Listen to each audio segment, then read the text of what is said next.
Hoy día vamos a hacer 1, 2, 3, son 4 clases, ¿ya? Así que voy a tener que avanzar lo más que pueda porque el tiempo es, tengo una hora, entonces más o menos tenemos que hacer 20 minutos por cada clase. Vamos a ver dolor abdominal, vamos a ver cólico dilatante, vamos a ver ERGE y vamos a ver constipación, ¿ya? Todo lo que influye en gastropediatría. Entonces, el dolor abdominal, para empezar, en general todos los niños, todos ustedes cuando han sido niños, han presentado dolor abdominal por cualquier causa, por múltiples causas, en un momento o en otro de su vida. Y en la mayoría suele sin ocasionar efectos indeseables, ¿no? Generalmente no deja secuelas y usualmente es un dolor que suele ceder de forma espontánea. Las causas son...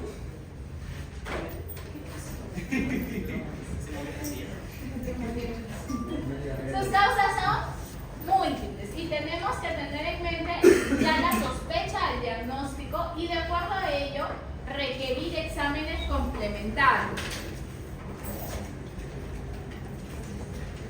El dolor abdominal, su función principal del pediatra o de ustedes que van a ser médicos generales, es distinguir aquellos cuadros que precisan un tratamiento quirúrgico o un tratamiento médico urgente, que puede tratarse en casa o que puede ser de tratamiento ambulatorio o en hospitalización o puede llegar a ser quirúrgico. En algún momento a todos les ha pasado o nos ha pasado que lo que creíamos que solo era un dolor abdominal terminó siendo una apendicitis, tanto para el médico internista como para el pediatra. Para nosotros es mucho más complejo detectar un problema quirúrgico porque el niño le duele en todo el abdomen. A nosotros los cuadrantes nos pueden orientar, pero no nos van a dar el diagnóstico exacto. ¿Por qué? Porque el niño te dice, me duele aquí, me duele aquí, me duele aquí, en todo sitio. Entonces es un poco más complejo valorar por cuadrantes. Sin embargo, la anamnesis, como todo en pediatría, que van a ir viendo en los temas posteriores, es importante para yo poder sospechar el diagnóstico y llegar a la conclusión que es. En el dolor abdominal, yo tengo que diferenciar mi abdomen, mi abdomen agudo, si es médico o es quirúrgico. Ahora, las causas pueden ser obstructivos, inflamatorios, traumático o entre otros. Puede ser un dolor verdadero o puede ser el dolor reflejo de alguna otra patología. Ahora, existe también el dolor abdominal recurrente, aquel que sigue y que generalmente vienen a la consulta. La mamá te dice, mi hijita tiene dolor abdominal hace 4 meses o hace 6 meses y tiene casi interdiario. Aquí hay que valorar, ¿es un dolor orgánico por una causa en específico o es un dolor funcional? Que más adelante les voy a mencionar cuáles son estos tipos de dolores. Salud. El dolor abdominal agudo o abdomen agudo es un cuadro clínico de presentación repentina, caracterizado por un dolor abdominal agudo, intenso y persistente, y va a requerir una evaluación prolija y un diagnóstico y tratamiento oportuno. El dolor abdominal, como les menciono, puede tener un difícil diagnóstico, tanto en el recién nacido, en el lactante y en el preescolar. En forma práctica, consideramos que cualquier dolor abdominal que dure más de 4 horas de forma continua puede ser una emergencia abdominal. Entonces, la mamá llega con dolor y yo tengo sospecha que es algo quirúrgico. En la práctica, a mí me ha ayudado, hidrato a ese paciente, es decir, le pongo su vía y le coloco su hidratación. Y si el dolor cede, posiblemente no sea quirúrgico. Pero si el dolor continúa, este dolor puede ser quirúrgico y yo tengo que pedir una evaluación por cirugía, en este caso pediátrica, ¿ya? Entonces, ¿qué es lo que me preocupa en el dolor abdominal? Diferenciar si es o no es quirúrgico. Aquí no valoro mi alvarado, aquí no valoro pues mi migración y todo ese puntaje, aquí no me ayuda, porque el niño te va a decir que le duele en todo sitio, ¿ya? ¿Cuáles son la etiología? Por manejo puede ser médico o puede ser quirúrgico, que es el que tenemos que tener cuidado, ¿ya? Por localización puede ser intraabdominal o verdadero, es decir, de origen intraabdominal, que puede ser múltiples causas, o extraabdominal, es decir, reflejo falso. Una neumonía puede llevar un dolor abdominal, una patología cardíaca puede llevar un dolor abdominal, otras causas también pueden llevar al dolor abdominal, y a este se le conoce como dolor abdominal reflejo o falso. Por su origen puede ser obstructivo, puede ser inflamatorio, puede ser traumático o puede ser misceláneo. Obstructivo tenemos el hilo meconial, la invaginación, la estenosis hipertrófica del píloro. Inflamatorio, la apendicitis, la diverticulitis, la colecistitis, la fiebre tifoidea, la adenitis mesentérica, que es un diagnóstico diferencial de la apendicitis. Traumático, pues lesiones por accidentes de tránsito, accidentes por algún tipo de golpe y otras causas. En el recién nacido y en el lactante es más frecuente el tipo obstructivo, y en el preescolar y el adolescente va a predominar el inflamatorio o el traumático. Ahora, la etiología según la edad. Según la edad, si yo tengo menores de 2 años, puede ser un cólico de lactante, un cólico de gases, o puede ser una gastroenteritis, una diarrea aguda infecciosa.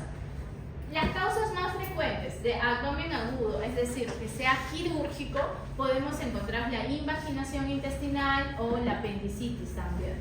Entre los 2 a los 5 años, las causas pueden ser diarrea, infección urinaria, infecciones virales, estreñimientos. Y lo quirúrgico puede ser una apendicitis, una diverticulitis. En mayores de 5 años, de igual manera, puede ser una gastroenteritis o diarrea, traumatismo, dolor abdominal funcional o estreñimiento. En abdomen agudo, la causa más frecuente de igual manera sigue siendo apendicitis.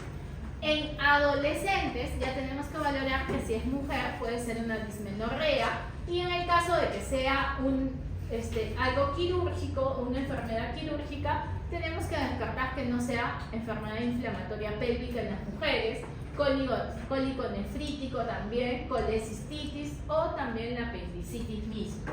En adolescentes, ¿no?, hay que descartar también el embarazo ectópico. Ahora, aquí tenemos de igual manera las causas por edades, ¿no? Entonces, en menores de 2 años nos quedó claro cólico del lactante, o llamado también cólico de gases. De 2 a 5 años, la gastroenteritis aguda. Si hablamos de quirúrgico, las apendicitis. En mayores de 5 años, las gastroenteritis, los traumatismos, la apendicitis. En adolescentes ya entran los otros diagnósticos si estamos hablando de un adolescente que ya está menstruando. En los cuadrantes que ustedes ya han visto en semiología, en medicina, en cirugía, ¿no?, valoramos por los cuadrantes en epicondrio derecho, ¿no?, en epigastrio, en hipocondrio izquierdo. Si es en epicondrio derecho, ¿qué sospechamos? Colecistitis, ¿no?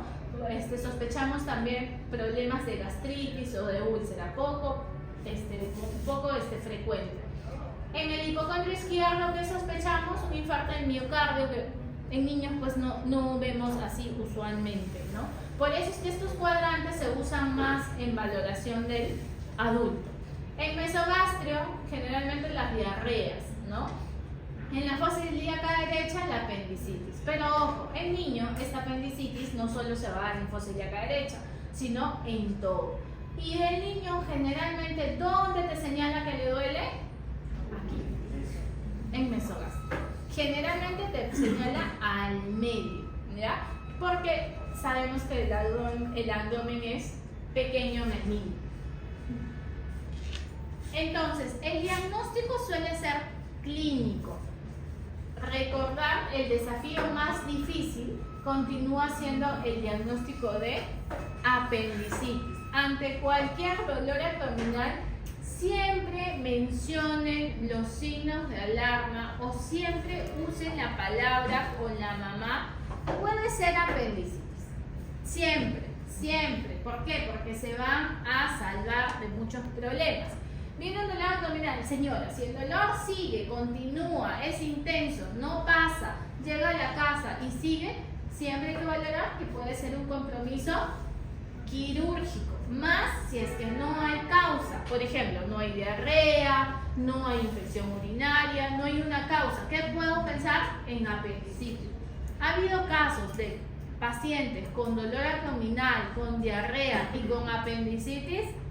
Sí, ha habido. Y esos casos pues son más difíciles incluso de valorar. Tú no vas a pensar que una diarrea va a terminar siendo algo quirúrgico, ¿no? Vas a pensar que es la evolución natural. Por ello es que valorar si es algo quirúrgico es un desafío difícil, ¿ya? Cuanto más pequeño, más difícil es el diagnóstico.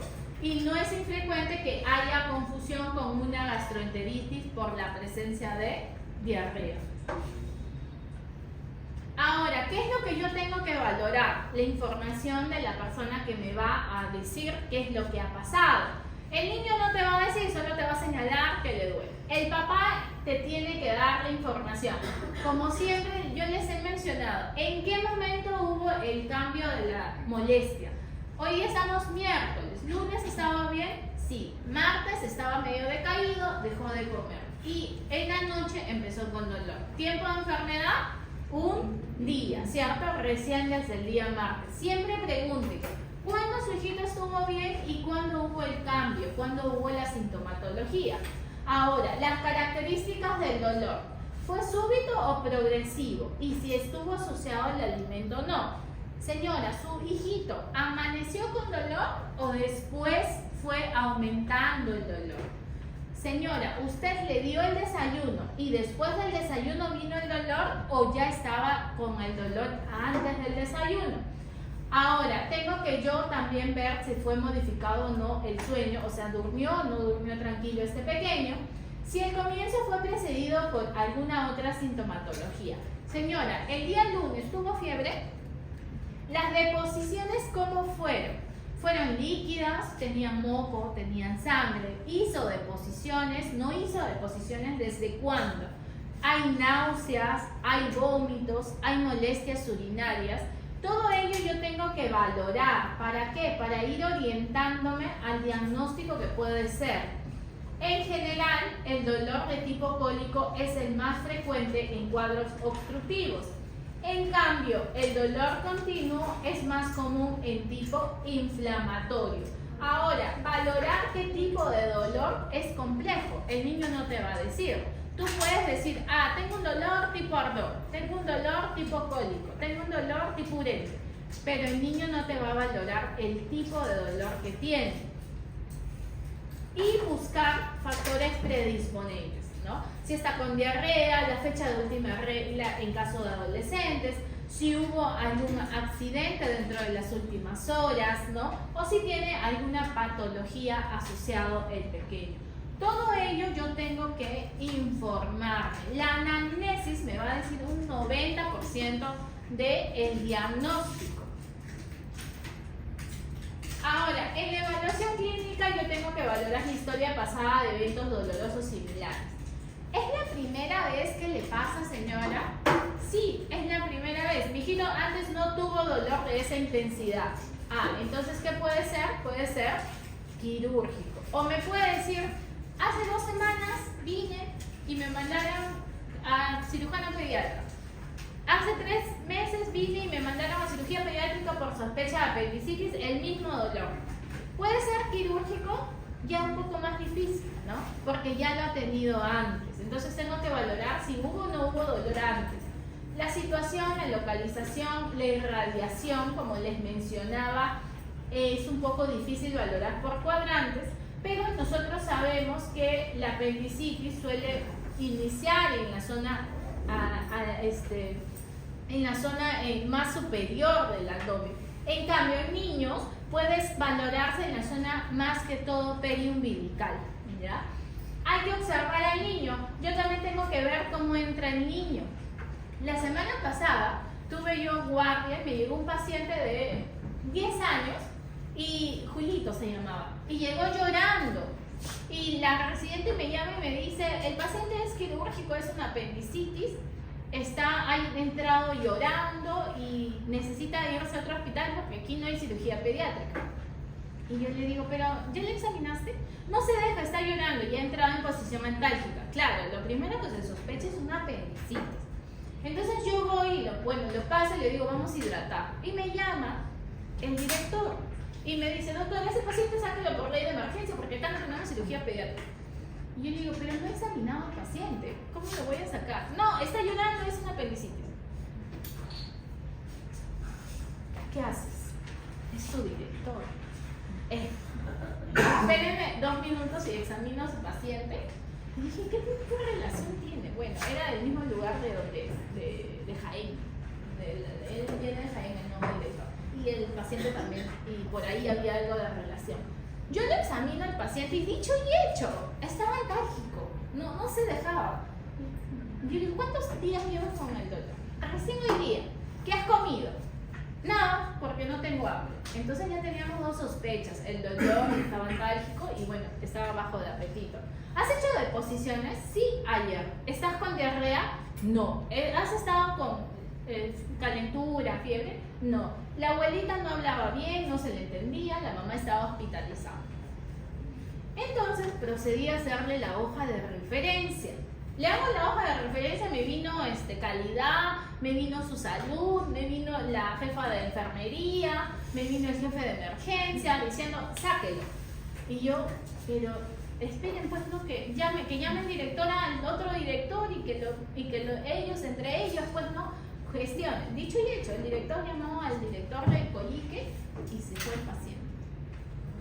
Cuando yo le dije a la licenciada, hidrátalo. Vas a ver que si pasa, no es. Dicho y hecho, pasó 20 minutos y Julito estaba de lo más bien.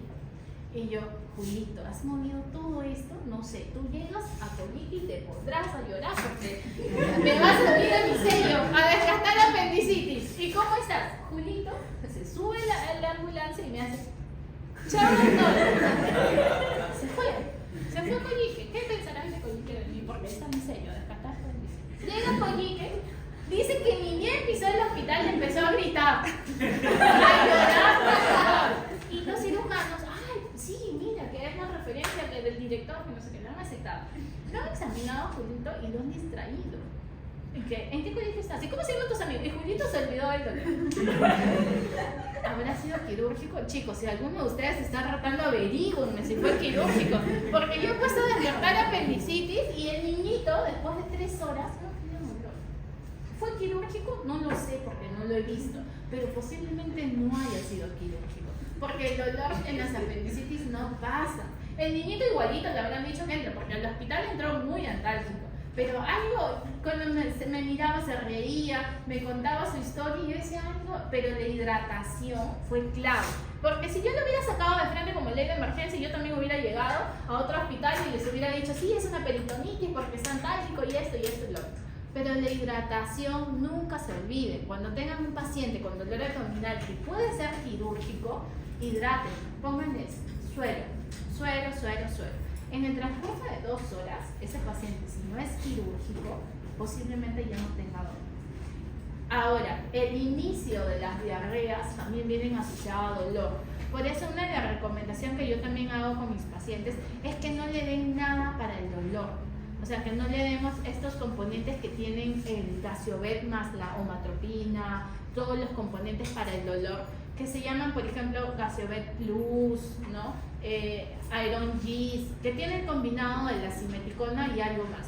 Nunca le den a algún familiar que tiene dolor esta combinación, porque puede ser quirúrgico.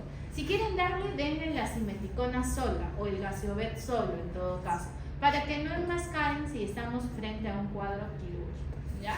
Entonces, los cuadros quirúrgicos siempre nos van a hacer confundir. ¿Nos vamos a equivocar? Posiblemente. Lo tenemos que hacer lo mínimo posible. Para eso tenemos que tener una buena anamnesis. Entonces, ¿en qué estará solito, José? Eso fue hace 2 semanas. ¿Qué síntomas asociados busco? Vómitos. Este vómito, ¿qué consistencia tiene? ¿Es bilioso? ¿Es alimentario? ¿En qué momento fue el vómito? Para descartar cuadros obstructivos bajos o altos. ¿Tiene diarrea o no? Las diarreas agudas infecciosas o la gastroenteritis aguda suelen empezar antes de la diarrea con dolor abdominal, ¿ya? Entonces, si viene solo por dolor abdominal, hay que también advertir que en el transcurso de las horas pueden dar inicio a las deposiciones líquidas. Distensión abdominal, fiebre y constipación, que suele ser causa de dolor, más que todo dolor abdominal crónico. En la exploración física yo tengo que valorar la palpación, en el cual el niño tiene que estar en silencio en cierta forma, tiene que estar quieto y la palpación tiene que ser suave. Ahora, en niñitos menores de 4 años, difícil también valorar el examen físico, porque el niño no se va a echar, el niño te va a patear, entonces hay que buscar la forma para poder examinarlo. La localización de los puntos dolorosos específicos nos puede ayudar en niños más grandes a la ubicación del órgano afectado. La palpación y percusión abdominal puede identificar masas, ¿no? Que incluso podemos encontrar timpanismo o matidez. La resistencia o el signo de rebote siempre me va a hacer sospechar de un cuadro de irritación peritoneal o de apendicitis. En la auscultación yo tengo que ver si hay o no hay sonido, ¿no? En un minuto tengo que contar cuántos ruidos hidroaéreos ha habido. Si está disminuido o hay un silencio abdominal, yo tengo que pensar en ilio paralítico. En cambio, si estos ruidos hidroaéreos se encuentran aumentados, yo tengo que pensar en un ilio mecánico. ¿Qué exámenes voy a solicitar? El hemograma y el PCR, en el caso yo sospeche de apendicitis, ¿qué voy a ver? Leucocitosis. Leucocitosis generalmente con desviación izquierda en los adultos, ¿cierto? También se puede valorar en la edad pediátrica. El PCR, que es un mediador de reacción inflamatoria, que suele también estar alto en los problemas quirúrgicos. El examen de orina más urocultivo, examen de orina siempre entra en diagnóstico diferencial de apendicitis y más si es que hay molestias urinarias. El niño no te va a decir si tiene molestias urinarias, ¿no? Pero tengo que valorar siempre con mi urocultivo. En el caso de que tenga deposiciones líquidas o alteración a nivel de las heces, puedo sacar mi reacción inflamatoria en heces o mi coprocultivo. Las pruebas de función hepática buscando hepatitis, ¿no? Paciente que tiene estreñimiento, puede tener coloración amarillenta, dolor localizado en el lado derecho, yo pienso en hepatitis de tipo viral tipo A. Las aglutinaciones, en el caso de que quiera sospechar fiebre tifoidea, dolor abdominal con fiebre persistente o cíclica, entre otros exámenes valorando para poder hallar el diagnóstico en específico. ¿Cuándo saco radiografía de abdomen? Cuando estoy sospechando obstrucción, que se pide de abdomen de pie y que valoro los niveles hidroaéreos. También puedo sacar la radiografía de tipo tangencial. La ecografía abdominal, que es una de las pruebas que mayor se usa, ¿no? Y me puede ayudar como diagnóstico presuntivo de apendicitis, el cual no lo es 100%, porque no hay un examen que me dé 100% de sensibilidad para apendicitis. Sin embargo, en ecografía me puede mencionar fosa ilíaca derecha. Entonces yo sospecho de descartar apendicitis. En la radiografía vemos una radiografía abdomen de pie o una radiografía lateral, en el cual aquí veo neumoperitoneo y aquí que veo niveles hidroaéreos, sospechando un problema obstructivo, un problema quirúrgico. Ahora, yo tengo que hallar mi diagnóstico diferencial. Pienso causas médicas, pienso causas quirúrgicas o pienso en causas extraabdominales. Si pienso en gastroenteritis o EDA o DAI, obviamente va a tener diarrea, ¿no? Si piensa en constipación, el estrés no va a ser de posiciones varios días o va a ser de posiciones duras. Si pienso en infección urinaria, si es niña más grande, pienso que puede estar con molestias urinarias o puede estar asociado a fiebre y vómitos en los lactantes que se retuercen, pues, porque pueden tener también dolor abdominal. En infección del tracto urinario, en lactantes solamente puede presentar fiebre y vómitos incluso. Litiasis renal, generalmente un dolor, no sé si alguno de ustedes ha tenido, es un dolor que se va ¿a dónde?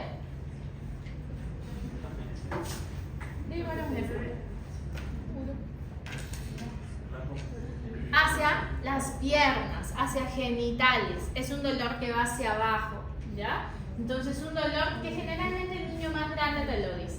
Epididimitis localizado, ¿no? Un dolor más localizado que se puede irradiar al abdomen.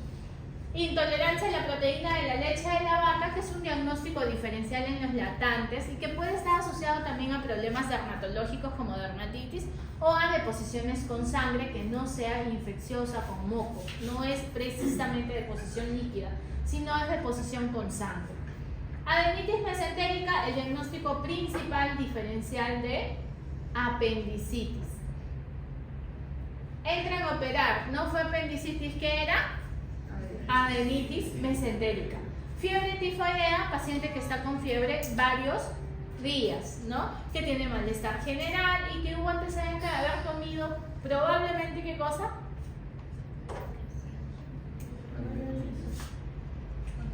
Alimentos contaminados, les había mencionado mayonesa, el huevo crudo, ¿no? Parasitosis intestinal, paciente que tiene dolor eventualmente, ¿no? Que generalmente te dice la mamá, ah, yo he visto hasta gusanos a nivel del anito. Pancreatitis, un dolor en cinturón, ¿no? ¿Qué saco? Ya saqué todo, no sale positivo, un dolor que no encuentro, las amilasa lipasa. ¿En qué me quedo? Enfermedad inflamatoria pélvica, EPI, en adolescentes, ¿no? No voy a pensar en niñitos difícil. Síndrome premenstrual, dolor abdominal inespecífico, hepatitis, colecistitis y otras causas. En las quirúrgicas, la principal apendicitis. Intususección en niños más pequeños o invaginación como una complicación. Extraabdominales, otro tipo de causas que me puede generar dolor abdominal. Ahora, entonces yo valoro, mi paciente está estable o inestable. ¿Se acuerdan qué era este triángulo?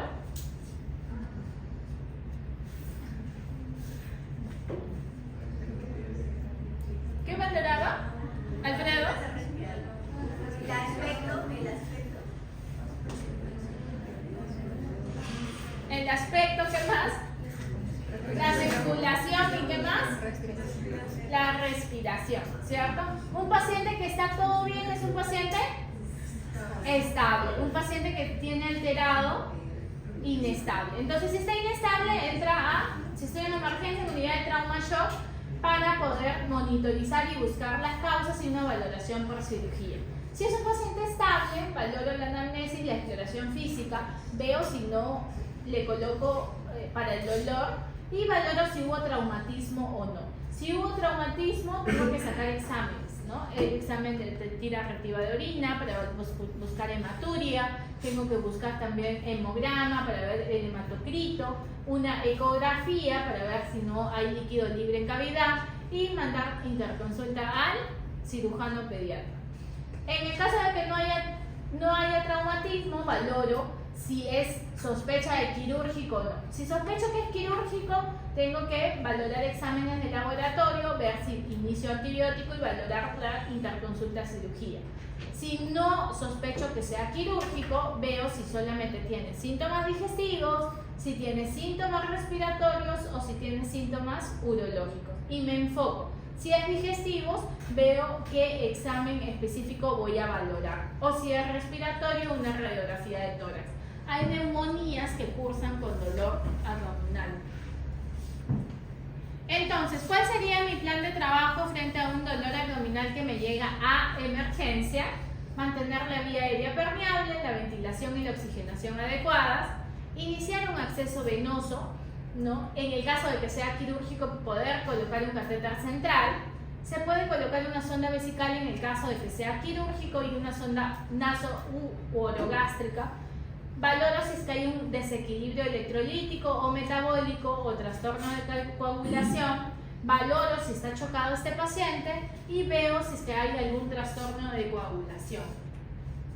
Administro antibióticos de amplio espectro en el caso de que sospeche de que haya un proceso infeccioso o frente a la sospecha del foco infeccioso. Alivio ocasionalmente el dolor sin interferir con el proceso de la evaluación frecuente. Trato el abdomen agudo médico de acuerdo de cada caso y valoro la interconsulta por el cirujano para ver si es o no es quirúrgico. ¿Cuándo se debe considerar la hospitalización? En el caso de que fracasa, por ejemplo, la hidratación, lo tengo afuera en un tópico, le he dado, por ejemplo, el Gaseovet y le he dado líquidos y veo, ¿no? Si es que el paciente sigue con dolor, valoro la hidratación endovenosa. En el caso de procesos infecciosos como colecistitis, colangitis, pancreatitis, valoro la hospitalización. El cólico menefrítico mal controlado también, o que no sea tolerante a la vía oral o candidatos a cirugía. Debut de enfermedad inflamatoria intestinal, también valoro la hospitalización. Ahora, ¿qué hago cuando hay un paciente que tengo sospecha de trauma abdominal? Te dice, el día de ayer o hoy día estuvo jugando y se cayó y se golpeó en el borde del piso, o tuvo un accidente automovilístico. ¿Qué es lo que yo tengo que hacer? Ustedes ya han llevado cirugía, ¿cierto? Está. ¿Qué valora? Sacar el eco fast. Una ecografía rápida para valorar ¿qué cosa? Líquido. ¿Quién les enseña? Se va. Eco fast para valorar líquido libre, ¿ya? Pericárdico, periepático, periesplénico. Ahora, dependiendo si es que es un traumatismo abdominal cerrado, se manda a cirugía. Ya nosotros no tenemos ahí entrazado. Ahora, ¿a qué se le denomina un dolor recurrente? Cuando la presencia de 3 episodios en 3 meses previos a la consulta. La mamá viene. Tú le sacaste examen de parásitos, examen de orina, valoraste si es estreñido o no, valoraste qué comidas estaba consumiendo y vuelve a venir la señora. ¿Qué piensas? Hay que pensar en todas estas causas. Puede ser una hepatitis, puede ser intolerancia a la lactosa, puede ser el estreñimiento, yardiasis en el caso no haya sacado exámenes de heces, una úlcera también, gastroduodenitis, tuberculosis abdominal y, ¿no? Que son causas de dolor abdominal a repetición. ¿Y qué es el dolor funcional? El dolor funcional es un dolor que no tiene una causa orgánica, que puede ser en niños con depresión o con problemas psicológicos. También me ha pasado. Llega a la consulta por tercera vez, paciente que tiene dolor y que ya buscaste todo, ya le sacaste ecografía, ya le sacaste todo, porque la mamá lo primero que llega a la consulta, ¿qué es lo que pide? Ecografía. La gran mayoría viene por dolor abdominal a tu consulta, no a la emergencia, a tu consulta. Lo primero que quiere es una ecografía, ¿no? Eso es lo que quiere. Y tú ya encontraste que no hay nada. A veces hay niños que en cierta forma, mal dicho, llamar la atención, generan como que esas molestias, ¿no? Me duele, o cuando no quieren comer, o coincide, tienen un examen en el colegio y están con dolor abdominal. Espero que ustedes nunca hayan hecho eso. O para no venir a su clase. Entonces, estas son las causas de tipo funcional. Ahora, pasamos a un tema en específico que se llama cólico del lactante. Cólico del lactante es motivo de preocupación de los papás, motivo de preocupación hasta de los vecinos, porque el lactante empieza a llorar y no hay quien lo pare. Si el lactante viene llorando a las 3 de la mañana, o es cólico de gases o qué es. Y a los que les he enseñado el año pasado, les he dicho, ¿qué? ¿No se acuerdan? El lactante que llega a las 3 de la mañana llorando por emergencia puede ser otitis. Hemos visto el año pasado. Puede ser otitis o puede ser cólico de gases. ¿Qué hacen los residentes? Gaseovet y Panadol. En media hora el niño durmiendo. Uno de los dos fue o el cólico de gases o el dolor de oído. De ahí empiezan a valorar oídos. No fue otitis media. El más común es cólico de gases, el cólico de lactante. ¿Qué significa? Significa cólicus. Cólico viene de la palabra latín cólicus o de la palabra griego colo, que es un comportamiento caracterizado por un llanto paroxístico y excesivo, que puede durar entre 2 semanas de vida hasta 4 meses. Generalmente va en la tarde y en la noche, sin una causa identificable, independiente incluso de la lactancia administrada. Un paciente lactante que llora de forma inconsolable. Ahora, en la práctica también ha pasado que si la mamá solamente está dando leche materna, pregúntenle qué comió. ¿Qué comió la señora? Te va a decir, comí a las 10 de la noche frijoles con seco, ¿no? Chicos, no dice la literatura, pero pasa en la práctica. La mamá que comió muy tarde y comió cosas muy pesadas, a veces este pequeño en la madrugada está que llora y llora de su cólico de gas. Por eso a las mamitas se les recomienda no comer tan tarde, ¿ya? Entonces, ahora, y lo otro es esperado que puede estar tomando una fórmula y que sea en cierta forma intolerante. Por ello es que ahora existen estas fórmulas famosas que son las Comfort, ¿no? ¿Han visto las Comfort? La línea especial tiene el nombre Comfort, Diges, AE, ¿no? Todas las leches, por ejemplo, las marcas, ¿no? La Similac, la Kenfamil, la Blemil, la NAM, viene la 1 y la 2, que es hasta los 6 meses y luego hasta el año de edad. Pero las marcas especiales están diseñadas con probióticos para que me ayude en niños con cólico de gases. O sea que si no te ayuda la inicial, puedes tú pasar a la especial. Pero más adelante vamos a ver que no es la solución del todo. Entonces, motivo de consulta frecuente entre las 2 semanas y los 3 a 4 meses de edad, ¿no? 1 de cada 6 familias puede presentar el terror nocturno. ¿Y qué va a llevar a una familia perturbada? Y motivo de... Les dije que la semana pasada que me llegaban fotos de heces. De igual manera, esto, 2, 3 de la mañana. Yo entiendo, también soy mamá, pero no voy a leerlo porque estoy dormida, ¿no? Pero así te llegan, mensajes así, ¿no? Te llega así. Entiendo porque desespera, ¿no? Por eso, generalmente los pacientes yo les digo, dale su Gaseovet y sácale su gasecito, ¿no? Entonces ahí pasa, pero hay niños que no pasan. Entonces es un desafío, hay interacción también de factores psicosociales ambientales.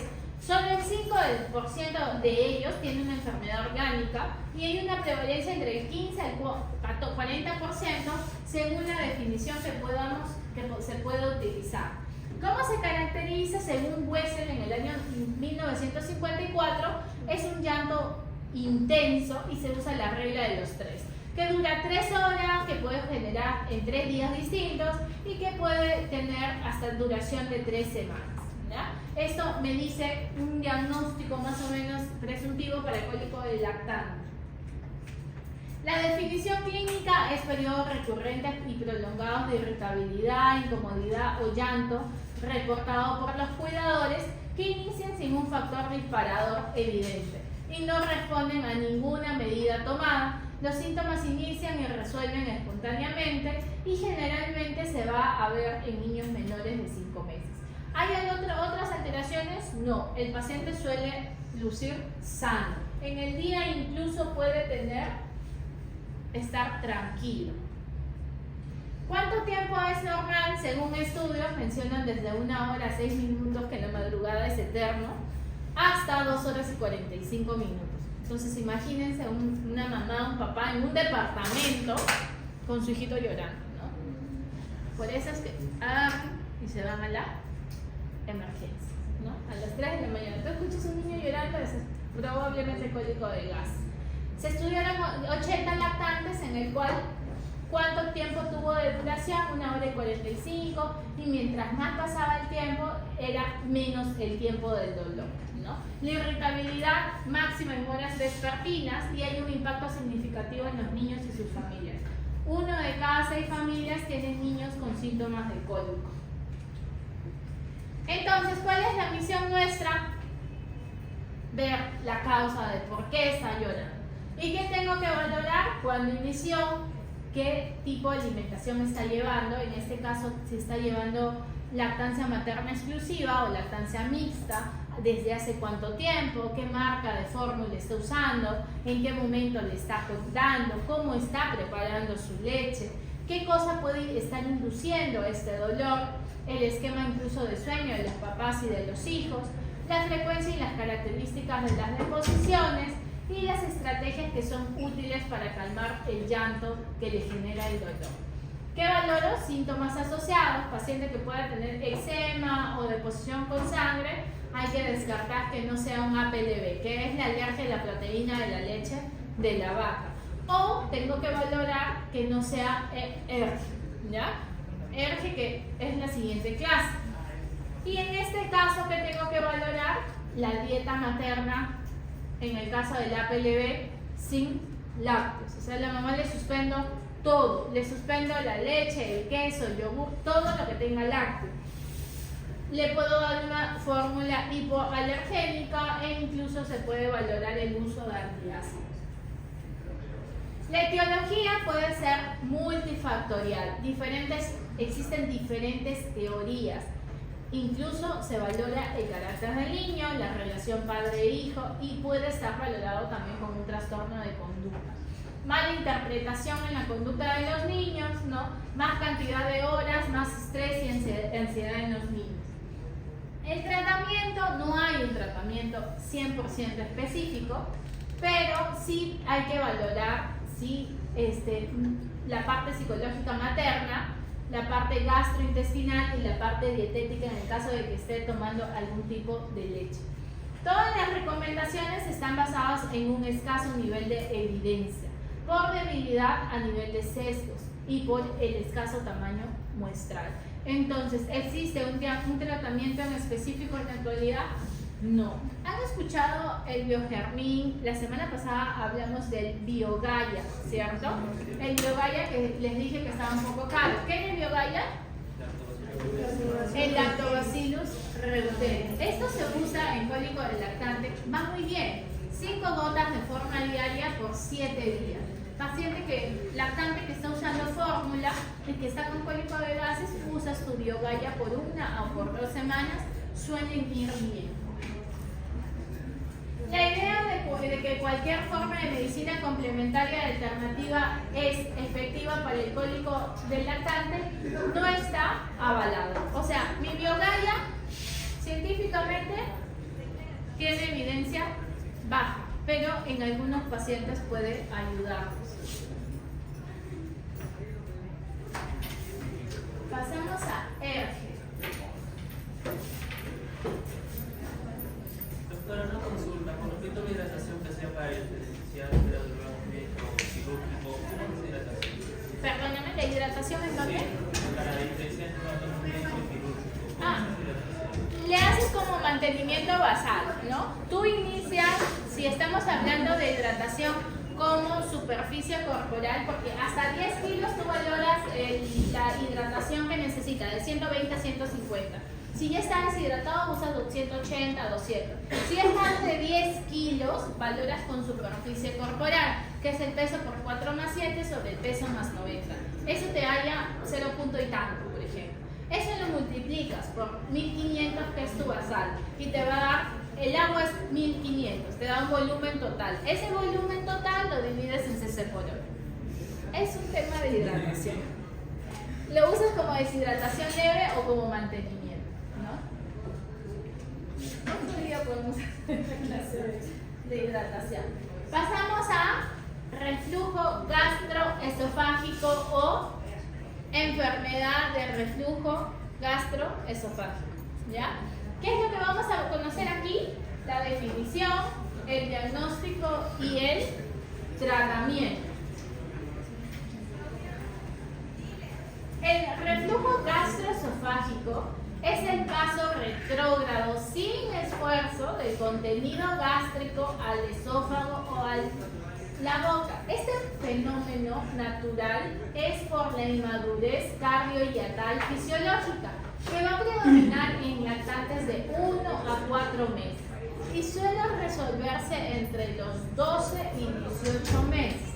Entonces, el reflujo gastroesofágico es un componente incluso fisiológico, muy distinto a la enfermedad de reflujo gastroesofágico. El reflujo pueden tener lo que ustedes ven, lo cargaron al bebito, ¿cómo se llama lo que sale? Lo que le decimos, la leche, el cortadito, ¿cierto? ¿Nunca han dicho eso?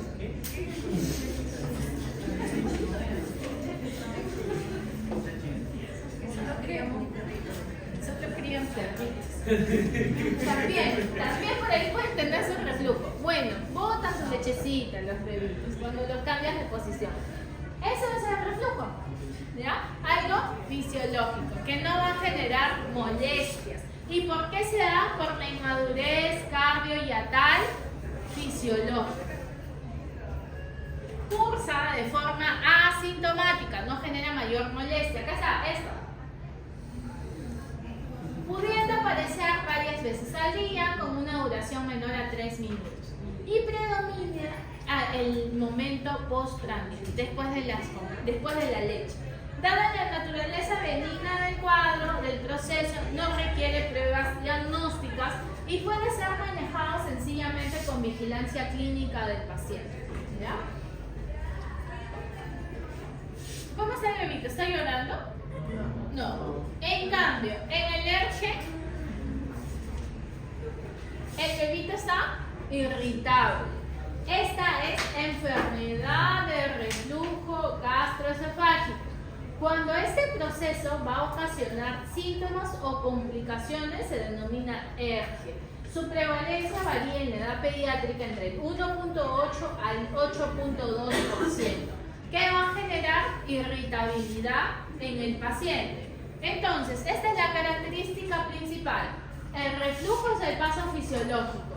Sin embargo, el ERGE va a estar asociado a síntomas molestos y a complicaciones. Acuérdense, la cara del bebito con su reflujo, con su cortadito que no saben qué es, feliz.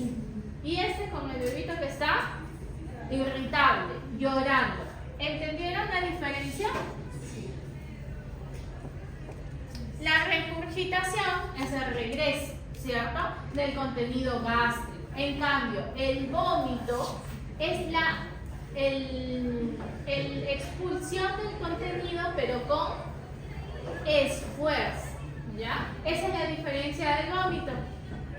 En la mayoría de los casos suele resolverse antes de los 2 años, incluso antes del año de edad. A los 4 meses un 75% ya solucionó su problema y en 7 meses un 15%. ¿Cuál es la fisiopatología? Tomamos nota. Estómago menos distendible, esófago corto. La presión del esófago, del esfínter esofágico inferior, tiene baja presión. El ángulo de His es obtuso. Alimentación líquida o tumbados la mayor parte del tiempo, es decir, que están echados la mayor parte del tiempo. Entonces, esta es la fisiopatología para el reflujo gastroesofágico. En cambio, la fisiopatología para el ERGE, los factores agresivos van más que los factores defensivos. Hay contenido de reflujo y hay incremento de la presión gástrica. y estos factores que me defienden van a ir en disminución, o sea, hay un desequilibrio. Esta fisiopatología se va a ver de diferentes alteraciones. Hay una alteración del aclaramiento esofágico, hay un vaciamiento gástrico enlentecido, hay alteraciones en la reparación del epitelio esofágico, hay disminución de los reflejos neurológicos protectores de la vía aerodigestiva y hay relajaciones transitorias del esfínter esofágico inferior, causante del ERGE. Generalmente se puede ver también en pacientes prematuros. El diagnóstico, ¿cómo valoro? Diferencio, ERGE o reflujo gastroesofágico, y valoro también diagnósticos diferenciales y saco exámenes complementarios. Entonces, ¿la diferencia cuál era? Que uno es el paso fisiológico y el otro está asociado a síntomas que me generan molestias. La clínica de reflujo, los síntomas, signos y síntomas típicos y atípicos que pueden generar rechazo al alimento, pérdida o escasez ponderal, irritabilidad. ¿Cómo yo valoro si es? Porque la mamá te dice, ¿cómo te dice que viene el paciente que se le bota toda la leche? Y tú le dices, señora, ¿hace esfuerzo para botar la leche? No, solo se le cae. Y cuando se le cae la leche, llora. No se le cae, pero ya lo está haciendo muchas veces.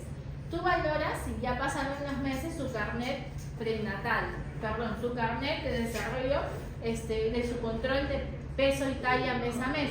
Y si ves que es un niño que está con la curva ponderal normal, probablemente no sea un ERGE, simplemente sea un reflujo esofágico fisiológico. ¿Ya? Estas son todas las sintomatologías que puede producir y los síntomas atípicos. Ahora, en mi diagnóstico diferencial, ¿qué es lo que yo tengo que pensar? En procesos respiratorios, yo puedo pensar también en el asma. Paciente que tiene asma a repetición me puede ser producido por ERGE. ¿Qué tengo que pensar? En las estenosis pilóricas, en la malrotación, en la duplicación intestinal y ver qué tipo de vómito es, si es bilioso o si es no bilioso. ¿Qué otras causas tengo que buscar? La acalasia, ¿no? La gastroparesia, la gastroenteritis, ¿no? Las enfermedades inflamatorias por un problema neurológico de fondo, procesos infecciosos de meningitis, neumonía, procesos metabólicos, procesos renales, procesos de intoxicación por tóxicos, cardíaco u otras causas. ¿Mannhausen qué es? ¿Han llevado psiquiatría? Mannhausen es aquella mamá que cree que su hijo tiene algo y no tiene nada. Y ya se le hizo todos los estudios. Es un problema. Mannhausen se llama. Signos de alarma. Vómitos biliosos o proyectivos. Porque ¿qué puede ser? El año pasado, estenosis hipertrófica del píloro. Sangrado digestivo por úlceras. Vómitos de inicio de más de 6 meses, hay que buscar otras causas como tumores. Escasa ganancia ponderal, ERGE, ¿no? Diarrea, estreñimiento, letargia, fiebre, hepatoplastinomagalia, fontanela bombada, que puede ser meningitis. Y hundida, una deshidratación, macro o microcefalia, distensión abdominal o en sospecha de una alteración genética. Estos son los signos de alarma. Ahora, ¿qué pruebas valoro? ¿Han llevado ya gastro? ¿No? Nada han llevado.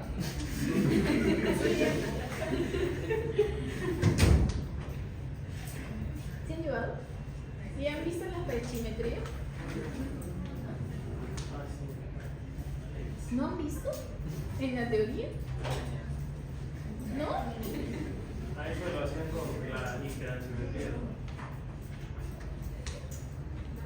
Pero las pH-metrías no han visto.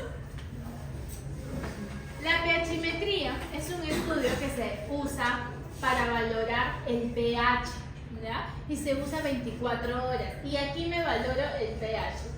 Aquí les mentiría si les diría que él interpreta, porque no lo sé, pero aquí valoro el pH. Y esta pHimetría es una prueba de referencia de reflujo gastroesofágica, que va a valorar el pH esofágico en 24 horas. Y va a valorar los episodios y la duración del reflujo. La limitación de no medir reflujos con pH mayor de 4 con más frecuencia en prematuro.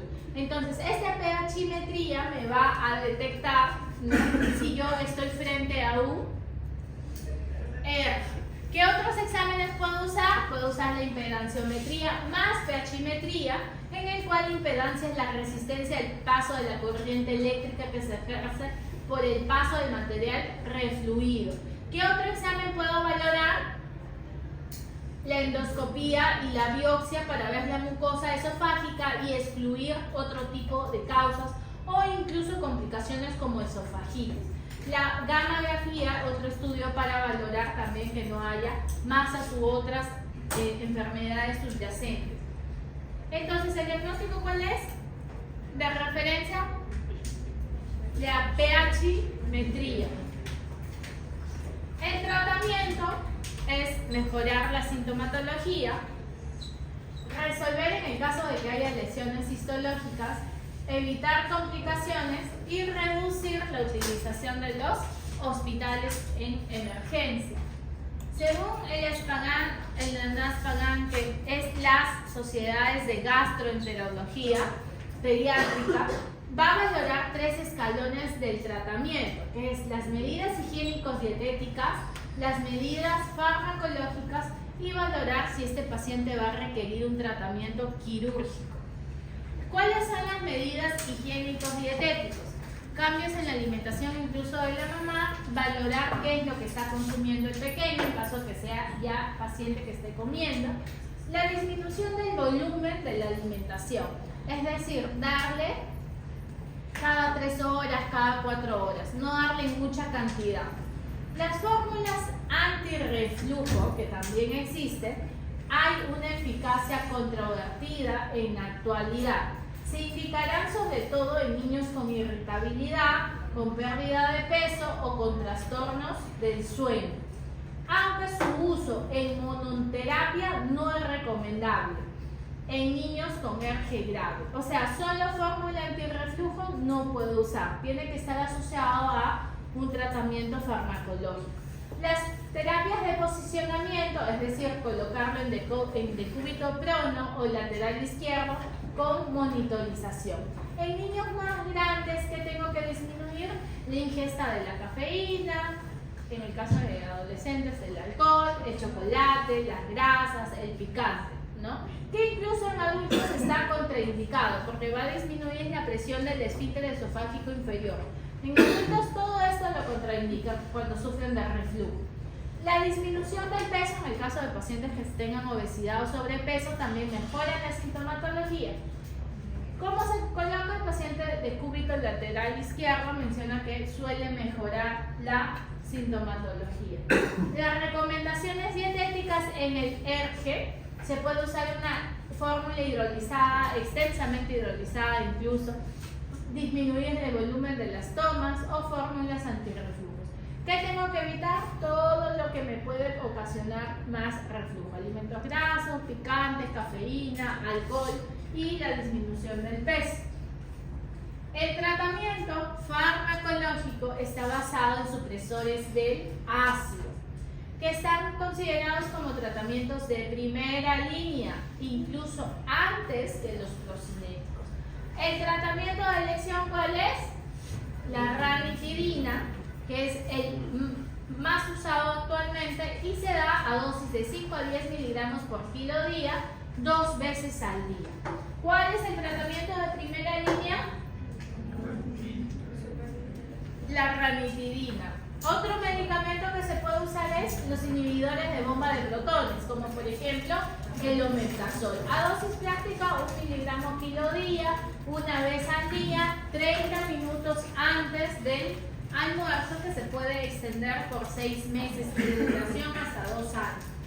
Los procinéticos actúan aumentando la peristalsis esofágica y acelerando el vaciamiento gástrico.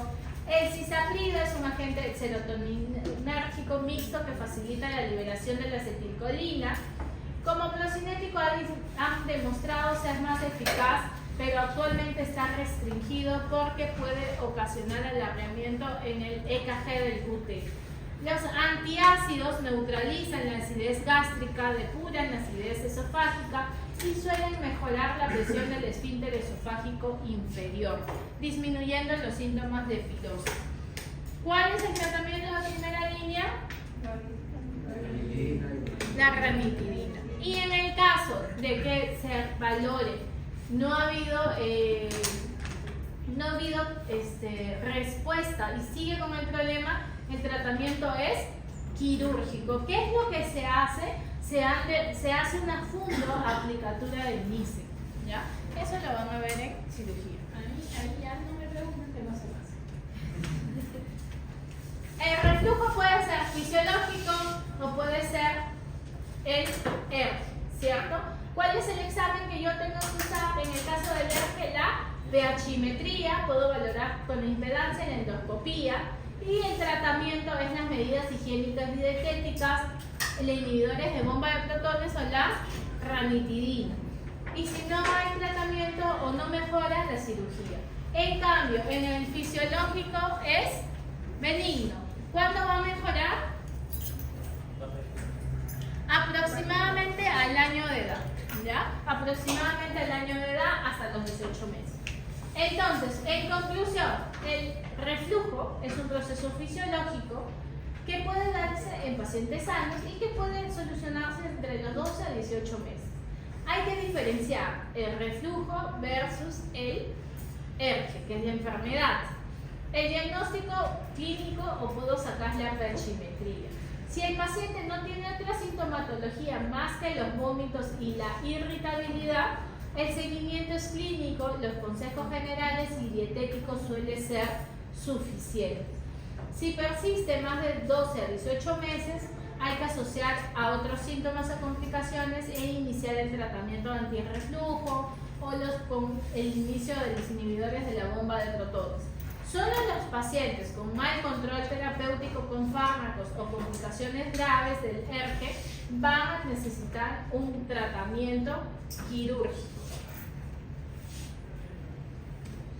Chicos, pasamos el tiempo.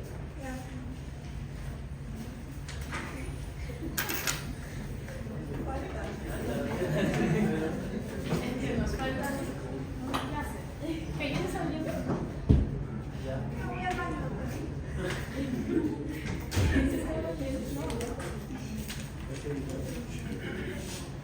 Falta una clase. Sí. Pero tenemos que acabar, porque si no nos vamos a atrasar. El estreñimiento. Lo voy a hacer bastante rápido, ¿ya? En el estreñimiento, muchas mamás mencionan, yo les voy a decir mejor de forma práctica y ya ustedes como tienen la diapositiva ya lo leen en su casa. ¿Cómo viene la mamá? ¿Qué te dice? ¿Qué te dice la mamá? Mi hijo está estreñido, ¿cierto? Eso es lo que te dice la mamá. Pero tú tienes que preguntar ¿a qué le dice estreñimiento? Porque para lo que a él hacer sus deposiciones de forma diaria, para ella puede ser normal cada 2 días y para él cada 3 días. Y para ella 2 veces al día. Entonces, ¿qué es lo que yo tengo que tomar en cuenta? Que el ritmo defecatorio de una persona a otra es distinto, ¿ya? ¿A qué le llamo estreñimiento? Cuando realiza las deposiciones el pequeño, lo hace con dolor, le genera llanto y las deposiciones son duras. Ahora, esas deposiciones, existe una escala de valoración que se llama la escala de Bristol, para poder hallar frente a qué escala estoy viendo. Los gastroenterólogos tienen este dibujito en su consultorio para valorar. ¿Qué han pasado, no? Han pasado algunos de ustedes. Entonces tienen todo ello para poder valorar frente a qué tipo está. Existen los criterios de Roma, en el cual estos criterios me van a poder hallar el diagnóstico para constipación funcional. si yo realizo las deposiciones 2 o menos veces por semana, si hay retención excesiva, si hay historia de deposiciones voluminosas y duras, ¿no? Todo esto me puede llevar a la sospecha de constipación. Ahora, Hirschsprung es cuando hay retardo del paso de meconio, más allá de los primeros días de vida en un neonato a termo. ¿Qué es lo que tengo que preguntar? La edad de control de esfínteres, presencia de conflictos emocionales. ¿Por qué? Porque la mamá es la que más se desespera cuando hay un paciente con estreñimiento. También me ha pasado que yo le digo, señora, pero ¿cómo valora usted que no hizo? Ah, es que yo lo pongo en el water y estoy afuera esperando que haga. Eso va a generar un problema también psicológico, un problema emocional, que muchas veces no tiene una causa exacta. Existe un tema de estreñimiento que se da entre más o menos los 2 años hasta los 7 años, con un componente genético y que no hay una causa exacta. Y en algunos casos también hay un componente emocional que hay que valorar. ¿Qué se evalúa? Se evalúa y se evalúa el abdomen en búsqueda de masa fecal. Incluso se puede hacer el tacto rectal para poder valorar que no haya impactación. En las posibilidades diagnósticas hay que buscar que no le esté ocasionando hipotiroidismo, una enfermedad celíaca o Hirschsprung, ¿no? Y para ello se usan 3 exámenes: la biopsia, la manometría y el enema de Vago para Hirschsprung. ¿Cuál es el tratamiento no farmacológico? La educación. Las heces salen de lo que consumimos, del líquido que consumimos. Entonces, el primer punto es que este pequeño tome líquidos, ¿ya? Que coma con alimentos que tienen fibra. Les va a pasar, llegan a su consulta. Ustedes tienen que saber como mínimo unos 10 alimentos con fibra. ¿Y cuáles son los alimentos con fibra? El alimento, la fruta por excelencia, la fruta del dragón, ¿no? Que es el pitahaya. Que si consumes más de uno, pues te vas a venir con deposiciones líquidas, ¿no? Todos estos alimentos, chicos, los he colocado para que lo lean. No va a venir obviamente en el examen, pero sí para que tengan conocimiento, porque en la consulta les va a servir, ¿ya? Incluso yo uso estos componentes de salvado de trigo que venden en los supermercados y les va muy bien. Lo combinan con la fruta, con un vasito de agua también le pueden dar y ahí mismo les puede ayudar para evitar usar el tratamiento farmacológico. ¿Cuál es el tratamiento farmacológico? Ojo aquí, vienen en 4 pasos: desinfectación, tratamiento de mantenimiento, destete de medicación y seguimiento, que va asociado al tratamiento no farmacológico. ¿Qué medicamentos uso? Uso el polietilenglicol. ¿Cómo lo uso? En menores de 8 años, generalmente uso medio sobre, que es 8 gramos. En niños mayores uso 16 gramos, que viene ya la medida. ¿Qué nombres comerciales tenemos? Tenemos el Evalax, el Corrilax, ¿verdad? Que puede venir en sobres o que puede venir en frascos. Ese es el polietilenglicol, que lo uso para desinfectación o lo uso también para mantenimiento. Otro medicamento importante es la lactulosa, a 1 mililitro por kilo. Pesa 10 kilos, le doy 10 mililitros repartido 2 veces al día, después del almuerzo, después de la cena. ¿Cuál es la primera opción para el estreñimiento? El polietilenglicol. Otro tratamiento, la lactulosa. En conclusión, es muy importante que el pediatra, mediante el interrogatorio, pueda saber si existe una causa específica o solamente es un estreñimiento funcional. Con un buen examen físico se puede detectar si hay alguna patología subyacente. No sé si tienen alguna duda.